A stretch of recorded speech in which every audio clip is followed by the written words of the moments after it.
दोस्तों, इस वीडियो में मैं आपको तारीख के सबसे अमीर तरीन इंसान और माली सल्तनत के बादशाह मानसा मूसा के मुतालिक बताऊंगा।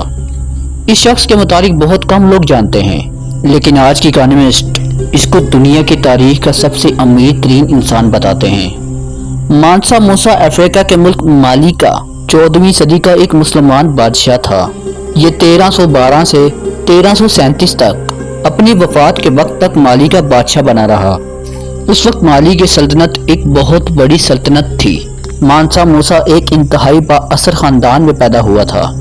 इसके दादा ने माली की सल्तनत को बनाया था, लेकिन मानसा मूसा बादशाह किस्मत से ही बना। दोस्तों, हुआ कुछ यूं कि उस वक्त का माली का बादशाह, जिसका नाम अबू बकर था, हज करने के लिए माली से सऊदी की तरफ निकल पड़ा। उन दिनों हवाई जहाज तो हुआ नहीं करते थे, इसीलिए सफर करने के लिए ऊंट और घोड़ों का इस्तेमाल किया जाता था। बादशाह अबू बकर ने जाते हुए सल्तनत का इंतजाम मानसा मूसा के हवाले कर दिया, ताकि उसकी गैर मौजूदगी में मानसा मूसा माली की सल्तनत को चला सके। यह बादशाह हज करने के बाद पैसिफिक ओशियन की तरफ के इलाके को देखने के लिए निकल गया और फिर कभी वापस लौट कर नहीं आया। इस तरह बादशाह का काफी इंतजार करने के बाद और काफी ढूंढने के बाद मानसा मूसा को माली का बादशाह बना दिया गया। दोस्तों, मानसा का मतलब ही बादशाह होता है, इसीलिए इसको मानसा मूसा कहा जाता है। मानसा मूसा को अरबी में अबूर हासिल था और इसने 324 में हज की सआदत भी हासिल की। इसके हज के सफर की कहानी भी बेहद दिलचस्प है। माली से सऊदी अरब तकरीबन 4000 मील तक का सफर इसने तय करना था, लेकिन मानसा मूसा एक पूरा शहर अपने साथ लेकर चला।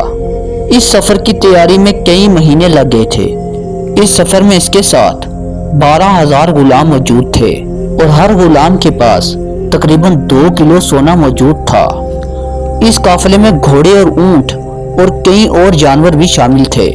कहा जाता है कि इस काफिले में 80 ऊंट भी मौजूद थे और हर ऊंट के ऊपर 23 से 136 किलो तक सोना लदा होता था।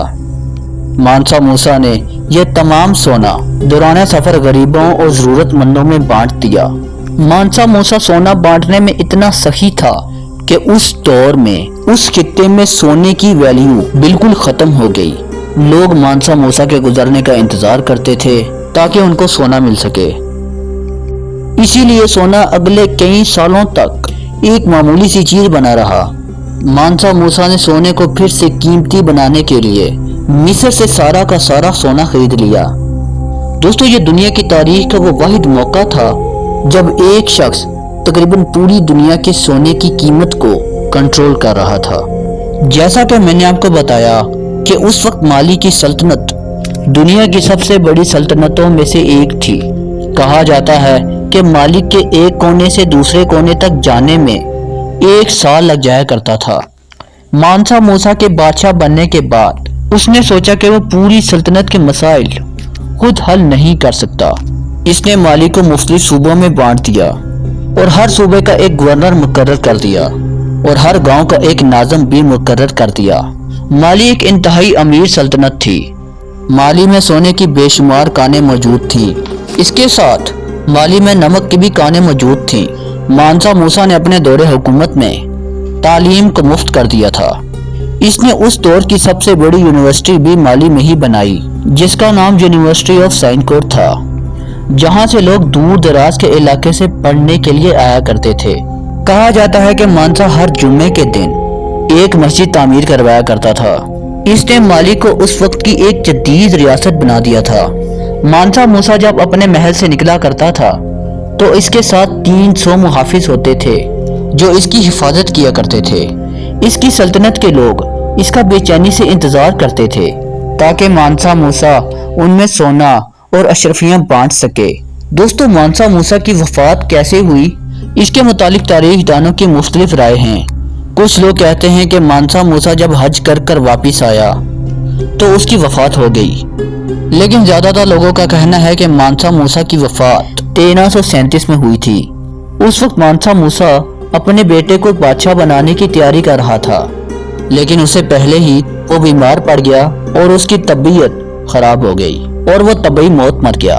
मानसा मूसा का नाम तारीख में ना सिर्फ अमीर तरीन इंसान के तौर पर आता है बल्कि उस बादशाह के तौर पर भी आता है जिसने माली को एक जदीद रियासत बना दिया था। दोस्तों, अगर आपको ये वीडियो पसंद आई है तो इस वीडियो को लाइक और शेयर करना मत भूलिएगा। कमेंट सेक्शन में आप अपनी राय का इजहार भी कर सकते हैं। ऐसी ही मजीद इंटरेस्टिंग और मालूमात से भरपूर वीडियोस देखने के लिए इस चैनल को सब्सक्राइब कर दें। अपना बहुत ज़्यादा ख्याल रखें। अल्लाह हाफिज।